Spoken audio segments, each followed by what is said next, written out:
Vamos ahora a un tema que empezó realmente a hacer noticia fuerte, digamos, el viernes por la noche. Se conoce por medio de un comunicado de prensa que el gobierno había decidido destituir como ministra de Comunicaciones a Yasmín de la Vega. Yasmín de la Vega había sido la integrante del gabinete que había tenido una comunicación, digamos, más directa, según muchos periodistas, en cuanto al tema de lo que había encontrado ahí en dicha cartera, es decir, actos de corrupción, contratos dudosos. Y durante la semana se dio una polémica acerca de dos pozos a desnivel, uno en la calzada Roosevelt y otro en la avenida Petapa, que estaban técnicamente abandonados. Trascendió que la empresa CEFCO, la encargada de estos pozos a desnivel, se había declarado en quiebra, y de hecho había voces de diputados que le exigían a la entonces ministra presentar denuncias. La ministra dijo aquí en estos micrófonos el pasado viernes que iba a agotar la vía administrativa antes de llegar a esas instancias, y también se supo que la empresa, concretamente CEFCO, negaba estar en quiebra. Todos estos hechos son los que de algún modo le dan contexto a lo que vamos a platicar ahora mismo con dos invitados. Me pregunto si estamos ya listos con ambos por la vía telefónica. Estamos listos con el coronel Mario Mérida, que fue viceministro de Gobernación, es analista político, es escritor y también es catedrático universitario. Así que, coronel Mérida, gracias por estar con nosotros. Buenos días. Buenos días, Luis Felipe, la orden. Pues bueno, empecemos a conversar. Coronel, ¿cómo analiza la destitución de Yasmín de la Vega en el contexto de esta polémica con la empresa CEFCO? Yo creo que lo que sucede es, yo veo una visión muy extrema de los temas relacionados con la capacidad de maniobra que tengan los ministros para tomar decisiones. Yo, desde mi punto de vista, tengo dos enfoques. Uno, que creo que tanto la señora de Ambiente como la señora Iturbide, como la señora de Comunicaciones, creo que no respondían al perfil de las personas que el gobierno contrató para algunos cargos, digamos, ¿verdad? ¿En qué sentido, coronel? En el sentido, digamos, primero relacionados con el tema de la edad, y segundo, de su origen, digamos, desde el punto de vista, como dijera yo, profesional, y también, digamos, desde el punto de vista de la sociedad civil. Creo que no pertenecen, digamos, a los perfiles que se plantea, digamos, Semilla. Y por otro lado, creo que, digamos, la ministra, en su afán de mantener la comunicación a través de los medios con la gente, se precipitó, digamos, en algunas opiniones, porque creo que la gota que rebalsó el vaso, como decimos, fue el hecho de que primero había expresado una cosa y después que iba a aplicar sanciones administrativas a la empresa. Y la empresa, pues, al declararse en quiebra, prácticamente la colocó ella en una posición difícil, con lo que tendría que venir como consecuencia es hacer un procedimiento legal ante los tribunales de justicia. Creo yo, digamos, que ese espacio de maniobra ya no lo tuvo la ministra, y al final pues fue destituida, y todavía no sabemos quién la va a sustituir. Bueno, en realidad hay un nombre ya puesto sobre la mesa, que es el de Félix Alvarado, y de eso podemos platicar más adelante. Lo que ocurre acá es que, bueno, hay mucha tela que cortar todavía en cuanto a esta destitución. Según esta charla, el licenciado Paul Boteo, director general de la Fundación Libertad y Desarrollo. Licenciado Boteo, gracias por estar con nosotros. Buenos días. Buenos días, Luis Felipe, muchas gracias por la invitación. Siempre es un gusto estar con usted y su amable audiencia. A usted, el coronel, le agradecemos mucho que tomen la llamada. Y siguiendo el hilo conductor de lo que estamos conversando con el coronel Mérida, quisiera preguntarle algo ya siempre en este contexto. ¿Cómo ve que el portavoz de la empresa se felicite al gobierno por el despido de la ministra Yasmín de la Vega? Empecemos por ahí. ¿Qué nos dice? Bueno, creo que realmente es muy desafortunado. Creo que en todo caso lo que tuvo que hacer la empresa era abstenerse. Si bien pudieron haber habido algún tipo de, pelea, si se quiere decir, con esta empresa, o desavenencias, creo que lo más correcto era que guardaran silencio y que no fueran, digamos, a expresar de esta forma la destitución de la ministra, porque pudiese darse malos entendidos sobre la influencia que pudieron haber tenido en la toma de esas decisiones. Entonces, creo que lo más prudente era guardar silencio, y por supuesto se sabe que la empresa pues ha sido cuestionada. Eso no viene desde ahora, viene desde algunos meses atrás, sobre el tema de las construcciones que todavía están pendientes, por lo cual creo que lo correcto era el silencio. Bueno, siguiendo entonces con esto, Coronel Mérida, el diputado Orlando Blanco opinó durante el fin de semana, en una nota de esta mañana del Petróleo Informativo, que según él el gobierno tendría que dar más información respecto de esta destitución. De hecho, hay que recordar que esta se dio en las últimas horas de el viernes por la noche, para decirlo claro. ¿Qué opina de eso? Bueno, digamos, dentro del deber ser es importante conocer, digamos, los orígenes de este tipo de decisiones en función de mantener la gobernanza, la gobernabilidad y la comunicación a efectos de evitar los bulos, las noticias falsas o la desinformación que parece girar alrededor de todo, digamos, lo que el gobierno hace y no se comunica ampliamente. Es decir, las aclaraciones por las plataformas existentes pues tienen un valor, digamos, muy temporal, pero al final de cuentas no son parte de una comunicación estratégica que es realmente lo que necesita, digamos, el gobierno. Digamos, en todos los campos. Por ejemplo, para ayer se rumoraba que iban a haber unos ascensos, que había un probable golpe de Estado, y a uno le preguntan y le dicen, bueno, pues si hay golpe de Estado y me llaman a ver qué pasa. Y ahí colgué la comunicación. Es decir, es necesario, digamos, realmente definir una estrategia de comunicación, o en este caso, digamos, que las dependencias que son las que están siendo afectadas directamente en la conducción administrativa tengan también equipos de comunicación que puedan salir a responder. Ahora, en este caso, pues esperaríamos, digamos, lo que tenga que decir la ahora exministra con respecto a su destitución. Si el gobierno, digamos, no lo hace desde el punto de vista oficial, pues la mayoría de las personas se va a quedar con lo que la exministra diga, digamos, en este sentido. ¿Qué dice de eso el licenciado Boteo? Exactamente de ese tema, de la razón por la cual una ministra, que por cierto en una medición salió como la más popular del gabinete, sea destituida así, un viernes por la noche. ¿Cómo lo ve?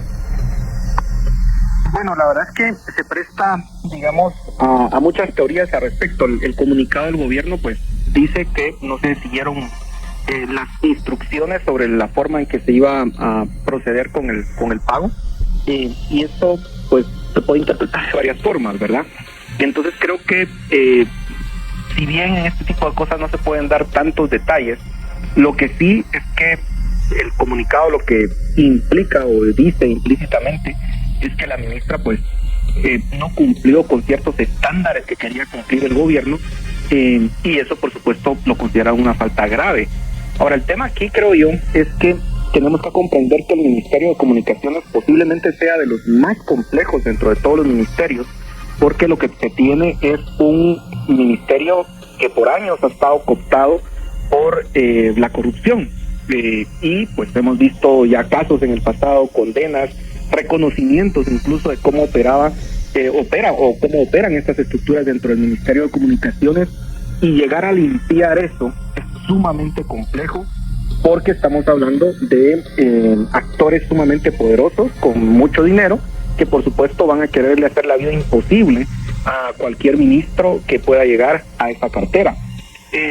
La ministra, la ahora exministra, pues tenía experiencia en este tema, en esta área, pero al parecer no pudo con digamos, el desafío que se le planteaba, sobre todo porque también la ejecución en este ministerio en estos 4 meses estaba siendo bastante baja, y se enfrentaba a un dilema, y era básicamente seguir operando el ministerio como venía y eso garantizar cierto nivel de ejecución, o tratar de examinar cómo estaba operando, y eso pues tratar de limpiarlo, ¿verdad? Tratar de hacer que funcionara de forma distinta, pero eso implicaba el riesgo de que se empantanara la ejecución, de que se dieran incluso casos penales y que básicamente se paralizara la obra pública.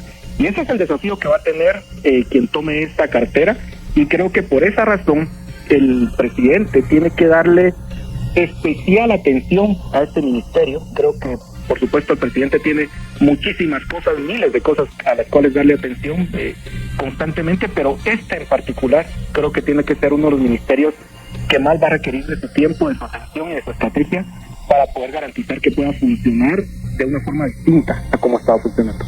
Con esa explicación sale muy fácil una pregunta para el coronel Mérida, que tiene experiencia en el Estado. Coronel, imagínense estar en el dilema de ejecución baja, porque si la agilizo, puedo darle luz verde a contratos dudosos o abiertamente corruptos. Pero si me meto a tratar de resolver esto, pues tampoco camina la obra pública. ¿Cómo resolver eso, coronel? Franco, parte de cualquiera de los dos aspectos de Felipe. Uno es la confianza que el presidente tenga en la persona que nombra para ese cargo. Es decir, podría verse desde afuera que se está actuando de una manera equivocada, sesgada, malintencionada, con un cierto tinte de corrupción, digamos. Pero es, digamos, lo que corresponde hacer, sobre todo lo que decía el licenciado Boteo, que este ministerio es el que más obra de arrastre, genera, y ya casi está comprometido el presupuesto de cada uno de esos años, y el espacio de maniobra que queda es muy poco. Eso por un lado. Por otro lado, un ministro, más pragmático, con no mucho respaldo, pues, direccionaría ese tipo de situaciones hacia el Ministerio de Finanzas Públicas, que es al final el que tiene la plata para pagar, o a la Comisión contra la Corrupción. Fuera de eso no hay espacio de maniobra si no se tiene, esa salida, o la que son de carácter inmediato, o la confianza del presidente de que lo que se está haciendo es lo correcto, y el presidente tendrá que salir, a defender las decisiones que está tomando su gabinete. Si no, resulta fácil cualquier tropiezo de un ministro, pues, quitarlo y cambiarlo. Por ejemplo, la ministra, que porque la hija se fue en un vehículo, entonces es un acto de corrupción, hay que quitarla. El tema de hoy, destitución de Yasmín de la Vega como ministra de Comunicaciones. Esto en medio de polémicas con una empresa y de 4 meses en los que la ministra, entre otras cosas, dejó frases muy fijas entre la gente. Por ejemplo, que en cada gaveta que abría encontraba una rata muerta. Eso fue una frase de ella aquí en la primera hora. Lo platicamos con el coronel Mario Mérida y con el licenciado Paul Boteo. El coronel Mérida fue viceministro de Gobernación y en el caso del licenciado Boteo es el director general de la Fundación Libertad y Desarrollo. Para él va la siguiente pregunta, licenciado Boteo. ¿Es más desgaste para el gobierno que en 4 meses haya destituido a 2 titulares de carteras diferentes, o el hecho de mantenerlos ahí? En realidad, ¿cómo hay que leer desde el punto de vista del desgaste estas 2 destituciones? Esa es la pregunta. Bueno, yo creo que es mucho menor el costo de haberles destituido que haberles mantenido en el cargo. Y se generaron muchas críticas en contra de ambas ahora ministras, y creo que era el momento en que se tenía que realizar.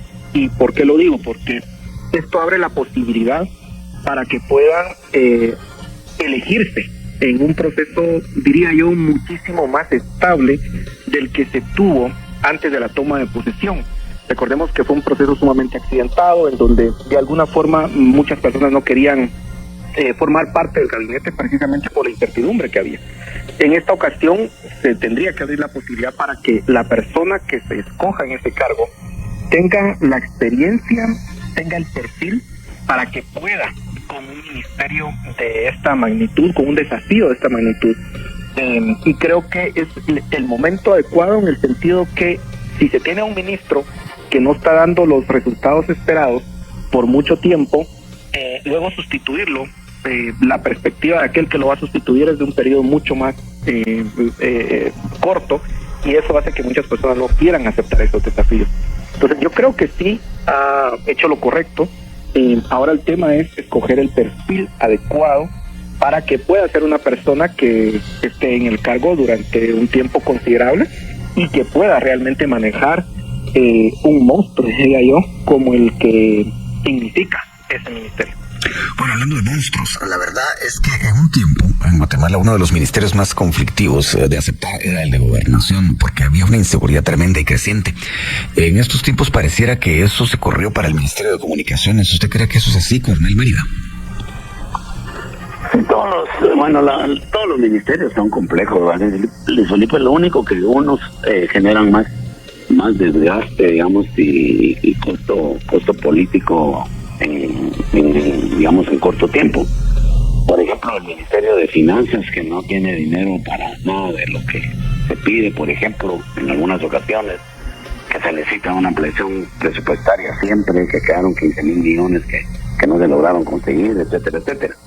Lo que causa impacto, por ejemplo, como usted lo mencionaba en el caso del Ministerio de Educación, y lo sigue causando hoy, es el tema de la incertidumbre que hay con respecto a la violencia. Que a pesar de que el ministro lo ha explicado y uno desde la teoría, la academia y la experiencia lo entiende que es una percepción subjetiva con respecto al tema, digamos, los hechos como se presentan de la manera violenta y los ámbitos, por ejemplo, hoy un muerto frente a la antigua escuela politécnica, por ejemplo, para mucha gente resulta inexplicable que eso ocurra. Pero en el caso del Ministerio de Comunicaciones no es tanto por el trabajo de infraestructura que se hace, sino que precisamente por lo que apuntaba el licenciado Botero, es, digamos, la herencia de corrupción que ha contaminado por largo tiempo a ese Ministerio de Comunicaciones, y que incluso tiene al ministro, digamos, no hay que olvidar el caso de Derek y otros que han ocurrido anteriormente en los temas vinculados con procesos. Yo creo que esas son las dos, digamos, distinciones que hay que hacer con respecto al nivel de rendimiento que pueda tener un ministro y el nivel de honestidad y ética con que lo maneje, digamos, versus algunas situaciones que se presentan dentro del espacio de maniobra que él tenga como ministro de Estado, ¿verdad? Y para reducir las avenencias de ese tipo de situaciones, pues lo correcto es hacer protocolos precisos y que sean capaces de supervisar para reducir la posibilidad que un buen ministro, digamos, se tenga que ir porque no entendió una instrucción o porque no corresponde a la respuesta que el presidente o la vicepresidenta hubiera querido escuchar. Bueno, en ese sentido, licenciado Botero, cuando uno hace el análisis del rayos X de un ministerio como el de Comunicaciones, uno se imagina como mínimo que tienen que enfrentarse con compañías muy poderosas, incluso algunas vinculadas con diputados, eso es público, eso no es un secreto, y que se manejan cifras millonarias en cuanto a los negocios que ahí se hacen. ¿Usted quiere, partiendo de una realidad muy clara, que no hay soluciones mágicas, que el próximo ministro tendría que hacer algo muy, muy diferente a la hora de realmente poder hacer algo para que esa maquinaria camine? Algo muy diferente que pasa incluso por llegar a las últimas instancias legales, como para que la gente sepa exactamente qué es lo que ahí ocurre en cuanto a la corrupción. ¿Qué piensa? Creo que sí, tiene que ser una persona con una cintura política, digamos, bastante fuerte, porque se va a enfrentar con problemas no solamente de cuestiones legales, pero también va a requerir de tener el apoyo de distintos sectores de la sociedad civil, y yo creo que ahí es donde la persona que lo sustituya va a tener que tener una estrategia clara, y sabiendo que va a ser atacado por estos grupos que tienen actualmente cooptado el Ministerio de Comunicaciones, tiene que tener una línea de comunicación bastante amplia con sector privado, con organizaciones de sociedad civil, con medios de comunicación, para poder explicar la estrategia que está llevando a cabo de limpiar ese ministerio, pero al mismo tiempo de poder dar resultados. Y es que este es el desafío, como por años ha estado abandonado este ministerio, y hay que resaltar que, por ejemplo, el tema del presupuesto que hoy tiene el Ministerio de Comunicaciones es muy similar al que tenía hace 14 años, por ejemplo, es de los que se ha quedado atrás respecto al crecimiento, aun cuando vemos las necesidades de infraestructura en el país, pero que por toda esa inoperancia en la cual resulta la corrupción, pues ha tenido los resultados que se tienen.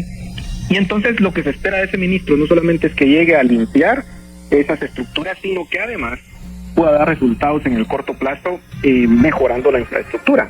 Es una fórmula muy compleja, y por eso tiene que ser una persona, creo yo, con un perfil, una experiencia, un respeto enorme de la sociedad. Y yo diría que el presidente tiene que tomar esta decisión con toda la calma posible, hasta encontrar a la persona que le pueda dar el resultado que se está esperando.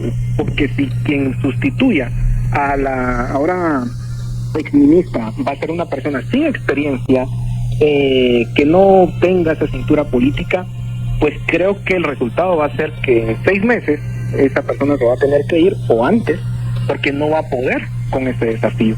Y tiene que ser una persona de consenso en el sentido de que de alguna forma tenga esa respetabilidad no solamente dentro del partido político, sino también fuera del partido político.